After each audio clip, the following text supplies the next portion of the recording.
بسم اللہ الرحمن الرحیم۔ اللہ پاک جل شانہ انسان کو ایک حالت میں رہنا ناپسند کرتے ہیں۔ کیوں؟ اگر ایک حالت میں ہوتا تو عبادت بھی ایک ہی حالت میں ہوتی۔ جیسے تسبیح لے کے بیٹھے ہیں، بس بیٹھے ہی تسبیح رہتے ہیں۔ اس طرح کوئی ایک عبادت ہوتی جس میں ایک قیام ہی ہوتا، اور انسان کچھ دیر کے لیے قیام کرتا پھر ہو جاتا، اسی کو نماز اللہ رکھ دیتا۔ نماز ایک حالت میں نہیں، نماز کی مختلف حالتیں ہیں۔ اس کی ایک وجہ یہ ہے کہ ہمیں ہر حال میں، ہر حالت میں، ہر کیف میں، ہر کیفیت میں اللہ جل شانہ کو راضی کرنا ہے۔ بالکل اسی طرح رمضان میں انسان کی ترتیب اور شیڈول تبدیل ہو جاتا ہے، ترتیب زندگی تبدیل ہو جاتی ہے۔ ایسے وقت میں کھانا پڑتا ہے کہ عام رمضان میں اس وقت کھانے کا گمان نہیں، اور شاید اٹھنے کا گمان بھی نہ ہو، عمومی طبقے کا عموماً اٹھنے کا گمان ہی نہ ہو، کھانے کا گمان تو بہت دور کی بات ہے۔ ایسے وقت میں کھانا، ایسے وقت میں اٹھنا، اور ایسے وقت میں مزید کھانا، مغرب کی افطار کے وقت عموماً اس وقت بھی کھانے کی ترتیب نہیں ہوتی، اس سے کچھ بعد میں تاخیر میں ہوتی ہے، بہت کم لوگ اس وقت کھاتے ہوں گے شاید۔ اور پھر رات کی عبادت، عشاء کی نماز کے بعد کی ایک قیام اللیل تراویح کے نام پہ، یہ ساری زندگی کی ترتیب، بلکہ سارے سال کی ترتیب، سارے 11 مہینے کی ترتیب یہ بدل جاتی ہے۔ بدلنے کے بعد پھر واپس اس ترتیب پہ آنا پڑتا ہے جو کہ پہلی ترتیب تھی۔ یہ ترتیب بدلی اس لیے جاتی ہے کہ مقصد صرف یہ ہے کہ ہماری مان کے چل، اپنی طبیعت کو توڑ۔ تربیت جو سالکین کرتے ہیں، فقراء اور مرشد جو تربیت کرتا ہے، اس تربیت میں طبیعت کا توڑنا بھی تربیت کا حصہ ہوتا ہے۔ ایک درویش کے پاس ایک بندہ گیا اللہ سیکھنے کے لیے، تو فرمانے لگے کہ آپ ایسا کریں، ہمارے صفائی کے شعبے کو لے لیں۔ اب اس صفائی کے شعبے میں صفائی بھی تھی، اور بیت الخلاء کے اندر پاخانہ بھی اٹھوانا تھا، خود نہیں اٹھانا تھا، اٹھوانا تھا۔ فلش کا نظام تو تھا نہیں، اٹھوانا تھا، اور اس کو اٹھوا کے باہر پھینکوانا تھا۔ یہ نازوں میں پلے ہوئے، اور ان کی طبیعت میں یہ تھا کہ اگر ان کو اپنے پخانے کی بھی اگر بو سر پہ چڑھ جاتی تو کئی سر میں درد نہیں جاتا تھا، اور یہ کپڑے کو عطر لگا کے باندھ کے پھر یہ اپنی حاجت کے لیے بھی جاتے تھے۔ اب ان کو یہ ڈیوٹی خدمت دے دی گئی۔ اب آپ خدمت دیکھیں کہ ایک آدمی اتنا نازک ہے کہ تھوڑی سی بدبو سے بھی اس کے سر میں درد پڑ جائے اور کئی دن تک سر میں درد نہ جائے، اور اس شخص کو یہ خدمت دی جا رہی صرف اس لیے اس کی طبیعت ٹوٹے۔ طبیعت ٹوٹے گی، تربیت تب وجود میں آئے گی۔ اگر طبیعت نہیں ٹوٹے گی، شریعت زندہ نہیں ہوگی۔ طبیعت کے ٹوٹنے ہی سے شریعت کی زندگی ہے، اور شریعت زندہ ہوگی۔ انہوں نے جی کر دیا، یہ ٹھیک ہے، میں ایسا کروں گا۔ اب جو ایک بڑی سی جمعدارنی آتی تھی اور وہ آ کے یہ صفائی کر جاتے تھے، اب تھی تو طبیعت میں نزاکت، اب یہ جا کے ایک ایک کونے کو دیکھتے کہ یہ صاف ہوا یا نہیں ہوا۔ مزاج میں نزاکت تھی، لطافت تھی کہ صفائی ہو تو پھر پوری ہو۔ اب جو ایک ایک جگہ جا کے دیکھنا، اس کی وجہ سے اس کے اندر اکتاہٹ پیدا ہو گئی۔ اس مائی کے اندر بیچاری، وہ تو سال سے آ رہی تھی، اپنی ترتیب سے صاف کر کے جاتی تھی، اب اس کے اوپر ایک نیا بندہ مسلط ہو گیا۔ کچھ دن تو وہ یہ سنتی سہتی رہی، اور کچھ دنوں کے بعد اس نے کیا کیا، اس نے یہ بھی دیکھ لیا کہ بندہ نازک مزاج ہے، پہچان لیا. اس نے ایسا کیا کہ جب بھی جاتی تھی اس کے قریب سے ہو کے گزر کے جاتی تھی، اور بعض اوقات تو پھر اس نے یوں کیا کہ کبھی کبھی اپنے پاؤں کو یوں لڑکھڑا دیتی تھی اور گندگی ان کے اوپر بھی گر جاتی تھی. یہ سارے حالات شیخ دیکھتے رہے، اور وہ خاتون کا یہ موجودہ کردار بھی دیکھتے رہے کہ خاتون جاج مجھ کے ایسا کر رہی ہے، اصل میں اس کے اندر اکتاہٹ ہے، جھنجھلاہٹ ہے، یہ کون سا میرے پر مسلط کر دیا. وہ یہ سارا کچھ دیکھتی رہی، سارا کچھ کرتے رہی، وہ یہ دیکھتے رہے، اور ان کے ساتھ جو کچھ ہوا وہ بھی. اب کرتے کرتے کچھ ہی عرصے کے بعد ایک دفعہ فرمانے لگے، مائی تو بوڑھی ہو گئی ہے، تیرے جسم بھی کانپ جاتا ہے، اچھا ایسا کر تو اپنے مزاج کی صفائی کر لیا کر، بعد میں یہ میں خود کر لیا کروں گا، تو تکلیف نہ کرنا، تجھے میں بار بار کرواتا ہوں، یہ بھی اٹھا، یہ کونا بھی صاف کر، یہ بھی چیز. اس نے کہا ٹھیک ہے. اب وہ جب چلی جاتی یہ اپنی طبیعت سے صاف کرتے، اپنے مزاج سے صاف کرتے، اور اپنے مزاج سے صاف کرنے کے بعد پھر یہ اسے باہر جنگل میں پھینک کے آتے. پیر و مرشد شیخ یہ بھی دیکھتے رہے. کچھ عرصے کے بعد بلایا اور فرمانے لگے، میں نے تو آپ کو صفائی کرانے کا کہا تھا، کرنے کا تو نہیں کہا. میں کہا حضرت آپ نے تو صفائی کرانے کا کہا تھا، لیکن صفائی میرے مزاج سے نہیں ہو رہی تھی، تو اس لیے میں نے کر دیا. فرمایا آج کے بعد آپ کی صفائی کی ڈیوٹی ختم ہے. اور جب یہ ذمہ داری ختم کرائی، ان کا دل اچاٹ ہوا کہ دل اب ان کا وہیں لگ گیا تھا. پہلے کراہت تھی، اب دل وہیں لگ گیا تھا. اب محسوس کیا کہ دل وہاں لگ گیا ہے، اب اس دل کو وہاں سے ہٹانا ہے، اور ایک نئی ذمہ داری دے دی جو صاف ستھری تھی. اور پھر کچھ عرصے کے بعد جب وہ روح کی دولت ملی اور من کا برتن صاف ہوا اور دل کی طبیعت کے اندر اللہ کی طرف سے تواضع عاجزی آئی، اس کراہت کی زندگی سے نکل کے اور طہارت کی زندگی میں آئے، تو پھر فرمایا دیکھو آپ کو میں نے بیت الخلاء صفا کرانا مطلوب نہیں تھا، اور نہ اس خود کرانا مطلوب تھا، مطلوب صرف یہی تھا کہ زندگی کے اندر جو یہ حجاب ہے یہ جب تک نہیں ہٹے گا اس وقت تک جو دولت ہم تمہیں روح کی دینا چاہتے ہیں وہ دل میں جڑ نہیں پکڑے گی، اوپر اوپر رہے گی، اور پھر وہ ایسی ہوگی کہ اس سے تیری ذات کو بھی نفع نہ ہوتا اور تو لاکھوں انسانیت کروڑوں انسانیت کے نفع کا ذریعہ نہ بنتا. اب وہ ساری چیزیں اندر ختم ہو گئی ہیں. جو لا کہا وہ لا ہوا، وہ لا بھی اس میں لا ہوا، جز لا ہوا، کل لا ہوا، پھر کیا ہوا؟ اللہ ہوا. یہ چیزیں مطلوب تھی ہٹانا، اور وہ دولت روح کی دنیا، من کی دنیا، وہ جو دولت ہمارے پاس ہے وہ آپ کو دینا مطلوب ان چیزوں کے بعد تھی. بعض اوقات شیخ طبیعت کو توڑ رہے ہوتے ہیں اپنی حکمت بصیرت سے. حکیم کے پاس گئے، اس نے ایسی دوا دی وہ تو موشن شروع ہو گئے. اس نے کہا دوائی تو الٹی پڑ گئی. ان کے پاس بھاگم بھاگ آئے، انہوں نے کہا میں نے تو خود ہی دیا تھا، مسل دیا تھا، اور میں نے دیا تھا کہ جو اندر گندا مواد ہے سارا نکل جائے، برتن صاف ہو جائے، اور جب برتن صاف ہوگا میں ایک پڑیا دوں گا طبیعت ٹھیک ہو جائے گی. اچھا وہ آپ وضاحت کر دیتے. انہوں نے کہا آپ نے میری دوائی سمجھ کے کھانی تھی. بعض اوقات معالج کڑوی دوائی دے دیتا ہے، ایسی دوائی دے دیتا ہے جس سے اسہال شروع ہو جاتے ہیں، موشن شروع ہو جاتے ہیں. وہ کہتے ہیں دوائی سے تو خرابی پیدا ہو گئی،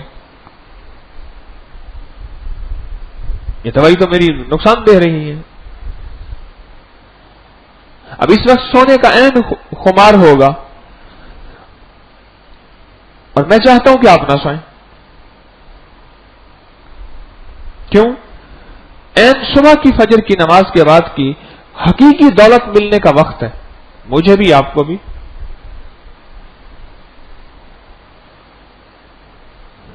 یہ بھی اس تربیت کا حصہ ہے کہ ہمیں جاگنا ہے اور جاگ کے توجہ سے سننا ہے اور پوری توجہ پورے کان دھرنے ہیں اور طبیعت کو اس کی طرف مائل کرنا ہے.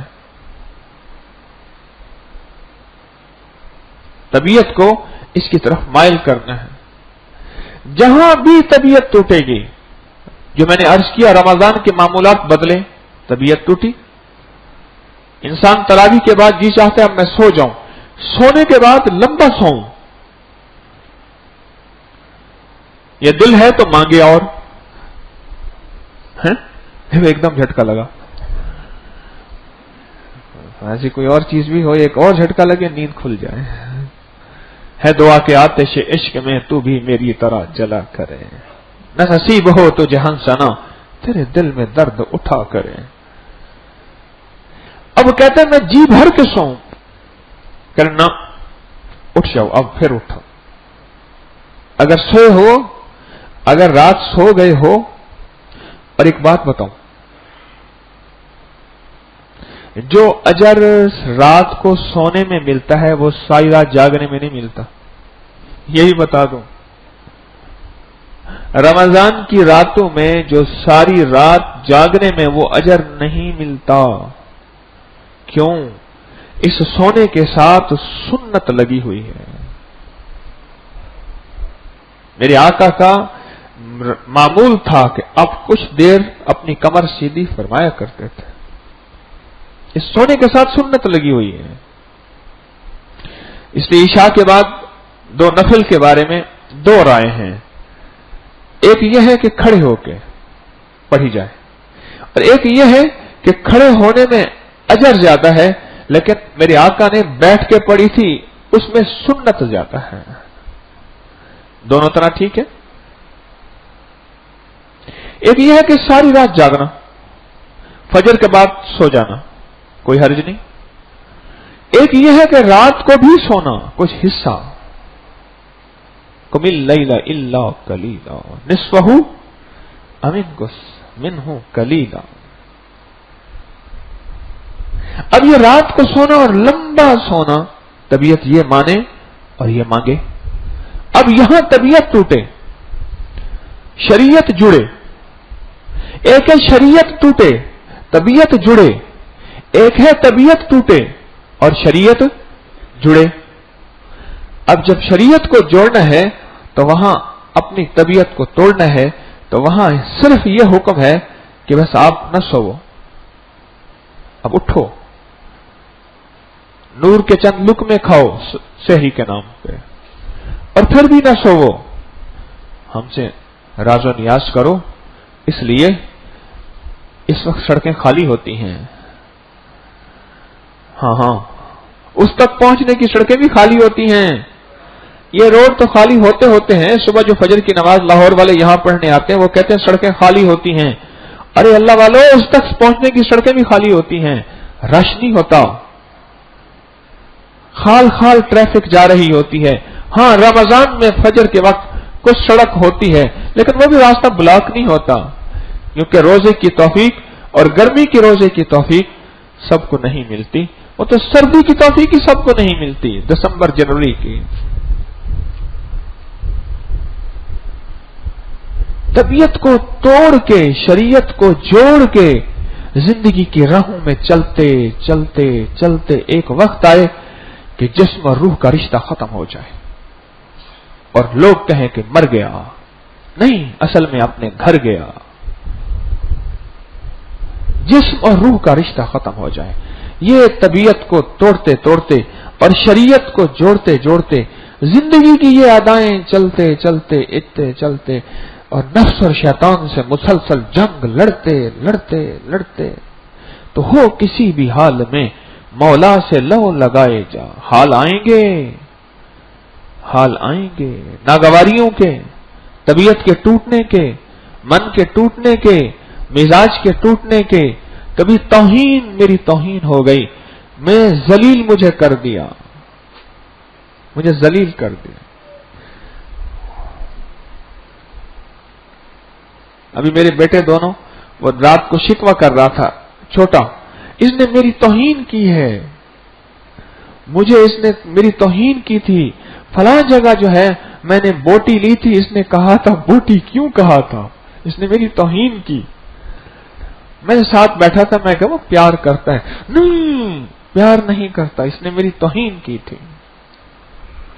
میں سوچوں چھوٹا سا بچہ ہے، اس کو اپنی توہین کا احساس ہے۔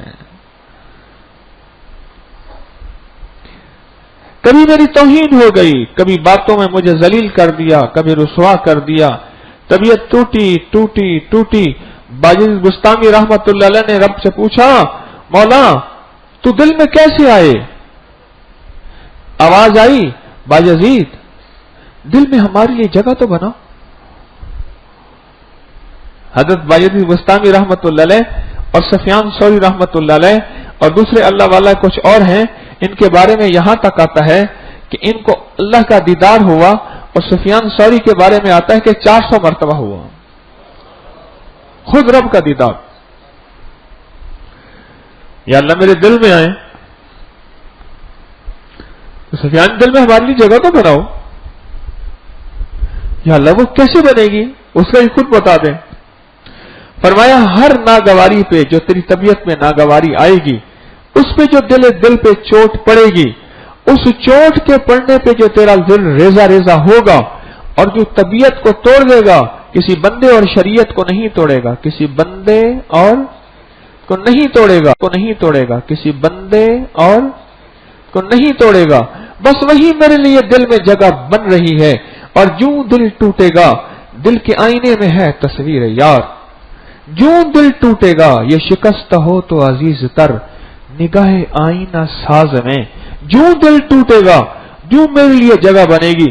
جب تیرا دل ذرہ ذرہ ہو جائے گا، پھر میں دل میں آؤں گا اور دل کے ہر ذرے کو روشن کر دوں گا۔ کسی نے پوچھا ساری جہان کے سارے عالم کے پہاڑ ہیں، طور سینا ساری دنیا کے پہاڑوں سے منفرد کیوں ہے جہاں موسیٰ علیہ السلام کو اللہ کی تجلی ملی تھی؟ فرمایا اس لیے طور سینا نے کیا کیا، جب اللہ کی تجلی ملی ذرہ ذرہ ریزہ ریزہ ہو گیا تجلی سے، اور ہر ذرے اور ریزے میں اللہ کا نور سمو لیا، جذب کر لیا اور اللہ کے نور کو پا لیا۔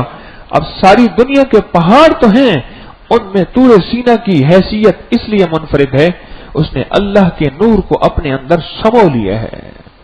لیکن سمویا اس وقت ہے جب ریزہ ریزہ ہوا ہے، ذرہ ذرہ ہوا ہے۔ اگر ریزہ ریزہ اور ذرہ ذرہ نہ ہوتا، کبھی نور الہی، کبھی معرفت الہی کو اپنے اندر نہ سمو سکتا۔ آرزویں خون ہوں یا حسرتیں پامال ہوں، اب تو اس دل کو تیرے قابل بنانا ہے مجھے۔ اللہ سے عرض کر رہا مولا آرزویں خون ہوں۔ کسی نے مجھے یوں کہہ دیا کہ تسبیح خانے میں جاتا ہے، کیا کرتا ہے جا کے، کیا ہو گیا تجھے؟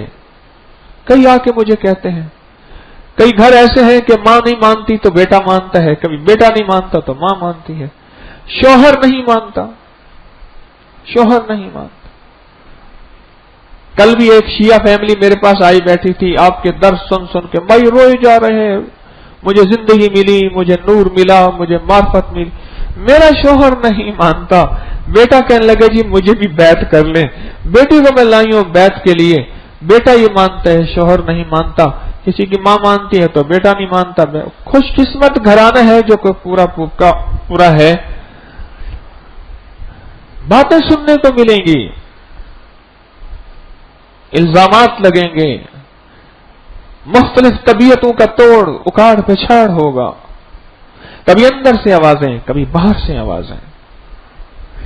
یہ اندر ذرہ ذرہ ٹوٹ رہا، یہ اندر کا دل ذرہ ذرہ ریزہ ریزہ ہو رہا، اور بس جذب ہونے کے لیے ہل چلائے بغیر تو بیج کام نہیں کرتا۔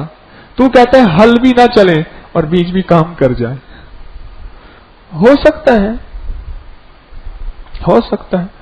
وہ باغبان نے دیکھا کہ آملہ گرا ہوا، اس نے کہا مربع بناؤں گا آملے کا، بڑا ٹیسٹی ہوتا ہے۔ بادشاہ کے دسترخوان پہ جاتا ہے، اس وقت جب واسطہ کی حکومت کا بوجھ کی وجہ سے دل کی دھڑکن، ہارٹ پلپیٹیشن زیادہ ہو جاتی ہے، اور ٹینشن کی وجہ سے